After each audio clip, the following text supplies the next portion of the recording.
दोस्तों, किसी भी सामाजिक माहौल में अक्सर जो रस्म या रीति रिवाज चलन में आते हैं, उसमें उस इलाके की तहजीब या कल्चर का गहरा असर रहता है। मिसाल के तौर पर हमारे मुल्क में शादी को लीजिए, उसमें हल्दी, मेहंदी, ममेरा, मांडवा जैसी सभी रस्म या रीति रिवाज सब मज़हब के मानने वालों में मिलते जुलते नज़र आते हैं। इसका मज़हब के कायदे या कानून से कोई ताल्लुक़ नहीं होता।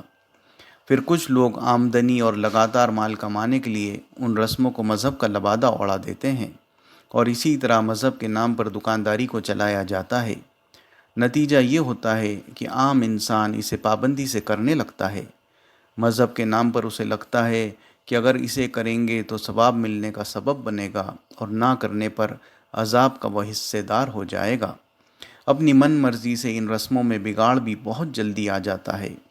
पहले अपनी हैसियत के मुताबिक और फिर समाज में अपनी इज्जत कायम रखने के लिए खुद की इस्तिताअत या हैसियत ना होने के बावजूद लोग फिजूल की रस्मों और रीति रिवाज के नाम पर हर तरह की बर्बादी में शामिल होते चले जाते हैं। समाज में जब इसी तरह नए नए रस्म और रीति रिवाज तबाही पैदा करने लगते हैं तो ज़रूरी हो जाता है कि इस बिगाड़ का सुधार किया जाए, इसके खिलाफ आवाज़ उठाई जाए, लोगों को भी आगाह किया जाए और भटकती हुई इंसानियत को सीधे रास्ते की तरफ बुलाया जाए।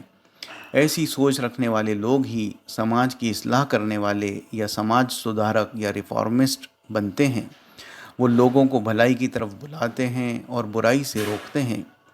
याद रखिए, भलाई की तरफ लोगों को बुलाना और बुराई से रोकना बहुत अहम काम है, मगर इसके लिए जो तरीका अख्तियार किया जाता है उसमें नासमझी से अंधेरे की बुराई चुन चुन कर लोगों को बताई जाती है। एक दूसरे से फिजूल बहस, लानत, मलामत, महज इल्ज़ाम के ज़रिए सिर्फ़ अपने को अच्छा और दूसरे को बुरा साबित किया जाता है। ऐसे में जो वाकई झूठा और बुरा होता है वो चार झूठ नए गढ़कर अंधेरे को सही और सच को बुरा साबित कर देता है और आम लोग मज़हब के लबादे की चकाचौंध में हक़ से वाकिफ़ ही नहीं हो पाते।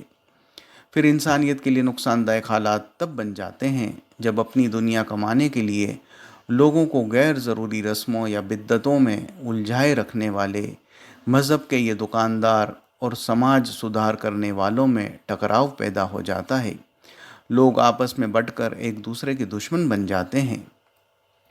इससे बचाने के लिए रब ने कुरान में सूरह नहल की आयत नंबर 125 में इंसानियत के लिए यह पैगाम दिया कि लोगों को आप अपने रब के रास्ते की तरफ हिकमत और दानिशमंदी के साथ और अच्छी नसीहत करके बुलाओ।